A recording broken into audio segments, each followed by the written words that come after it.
they abuse the most, even if it's just verbal abuse, even if they've never hit you, but that's not the point. You don't deserve abuse of any kind, so never tolerate it, because it's like when someone's betrayed you who you really loved, of course that betrayal and disrespect is going to plague you after you leave them. It's going to, even if you got strong and you were like, F them, I don't want them, and I know I deserve better. I mean, I'm a person, I ain't forgiving no one. Nobody's getting my forgiveness. If you mistreat me for no reason, abuse me for no reason, you are not getting forgiven. That's for damn sure, and I'm not taking you back. But in my opinion, like, you just have to choose you. You have to be willing to break your own heart, and you have to choose you. You have to know you are worth protecting, you are worth defending. You do not deserve this. It was not your fault. It wasn't a case of, oh, if I'd just loved him enough, oh, if I'd just done more in the bedroom, or if I'd cooked more, if I'd spent more money. No, you could be the most amazing, beautiful, clever, best cook in the world, best in the bedroom, everything, a perfect woman, which doesn't even exist. But if you were, he would still throw it all back in your face. All that kindness you did for him, he would still spit on it, laugh at your pain, and treat you like crap. It's not about you. It's not that you weren't enough. It's that there is something wrong with them. You must remember this. So the way I help myself, whenever I used to get weak and think that, oh, do I want to get back with him? He used to be really good in bed, and maybe I'll use him for that. Stupid stuff like that will run through your mind. Like, I don't really want to high body count, and he just lives down the road. Maybe we'll just be F buddies instead. Even though of course you're going to get jealous when he's telling you he's off with other women, because now you've given him permission to go off with other women by saying we're not together now, even though he would do that whether you were together or not. But it's like he'll use that against you, your weakness for him. So what I say is, to myself, to try and remind myself to snap me out of wanting to go back to any negative partners, boyfriends, husbands, whatever. I always say to myself that it didn't work because it was never meant to work. They had their part to play in your life plan, good or bad, and it was fated to happen. And so what I mean by that is, they, like, our life apparently, like, I've been shown by my psychic gifts, through my psychic gifts, from God and angels, that we choose our life. We choose a life plan. We choose to be born. Like, so we didn't start on earth. We came to earth. We didn't get sent here. We chose to come here of our own, volition, chose a life plan, even though it has harsh, horrible things in it.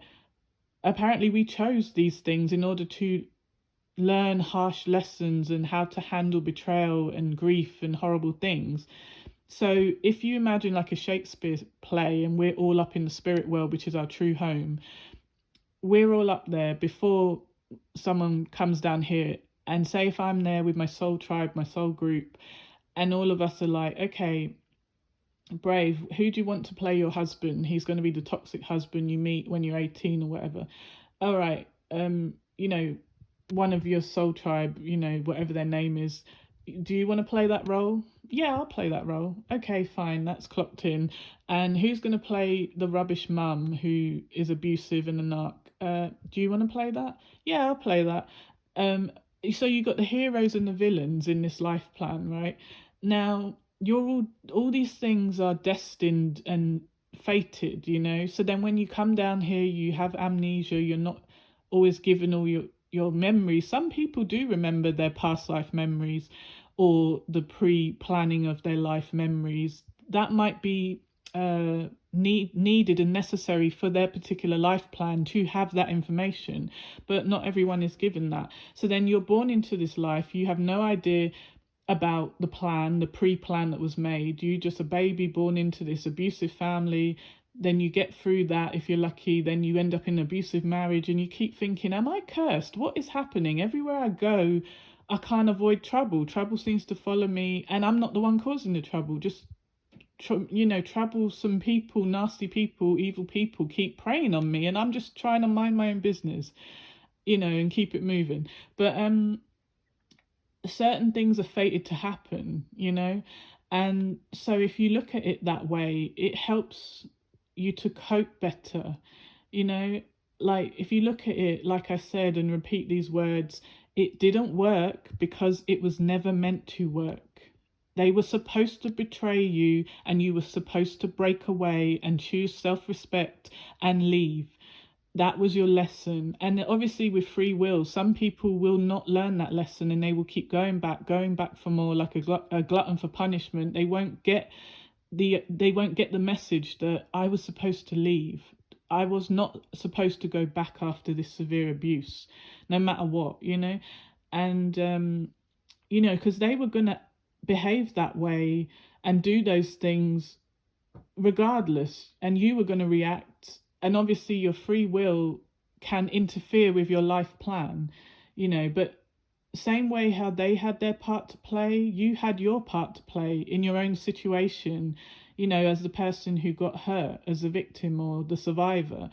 And then you got away from them, and then by you getting away, that's teaching them their lesson for their life plan, and you've all agreed to this, and if these things are chosen and destined, we can't change the fact that, okay, the abusive husband's definitely going to come into your life, but your free will could have made it that you decided not to marry him, and then that part of the life plan wouldn't have been carried out, or that person would have been brought in later at a later stage. So you might have used your free will, sorry, and then said, no, I'm not attracted to this guy. Oh, this other guy's talking to me. Yeah, I'll go with him. And then you might have worse with him, and then somehow fate or whatever brings this other person back around a few years later, when you've left that much worse person, in order for you to go through a bad situation again with this one. But it was like you were supposed to leave, or you were supposed to learn certain things with that particular person. It's confusing, even though I know it's true and everything. Even I get confused, like, like sometimes I'll be asking the Lord, like, why did this bad stuff happen to me? Why did someone I loved and trusted hurt me, betray me? Why did the people who I fed and clothed and gave cash to, use me and not care? But you have to keep remembering, it's not God punishing you or allowing things to happen to you. It's the life plan we've chosen. It's hard to comprehend. Even I find it hard to comprehend.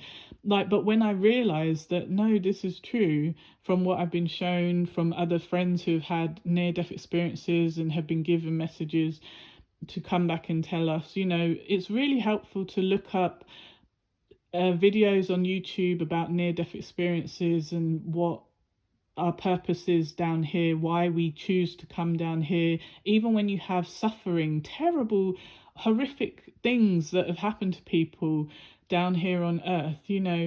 It's hard to believe that anyone would choose that. Like, if a child is abused, why would they choose that life, that abuse was in there?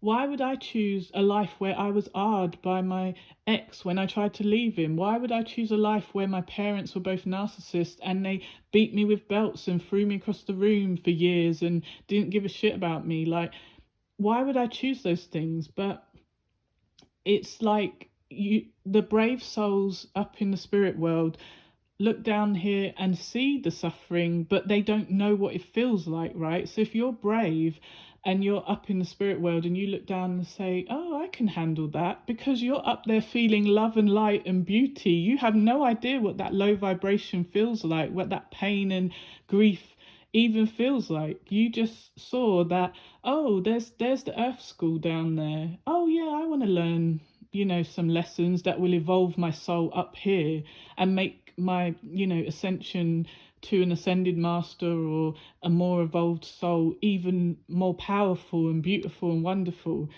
And that's kind of what's going on. And it's like, you just have to keep remembering, like I said, say to yourself, when things don't work out, just say it did not work out because it was not meant to work out. And then you'll feel peace. I feel peace when I say that. It did not work out because it was never meant to work. And then you just keep, remembering that. Because, there's so many harsh, horrible things that we can go through. But like I said, if we've agreed to these harsh, horrible things, we have to find our strength and get through them, or pray to God and ask him and his angels to give you extra strength to get through your journey, your mission. Like, they had their part to play, good or evil, and so did we.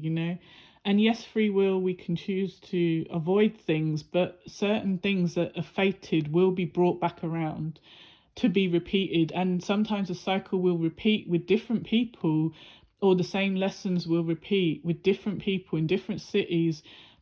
And you'll be like, this is like deja vu. Why are these people treating me like the people in the last place treated me? And I didn't do anything. Because there's a lesson, there's a test. And, you've got to fight to pass it. You've got to work out what the test is. Am I supposed to learn how to forgive severe betrayal? I mean, I know I'm going to maybe fail that test because I ain't forgiving no one. But I know for a fact that one of my tests is to forgive severe betrayal, and I know I'm going to fail that one. And I think I might have failed in another past life as well, because I've been shown 3 past lives, and I knew that I was supposed to forgive someone and I didn't. And then in this life, bad things happened to me and I couldn't forgive.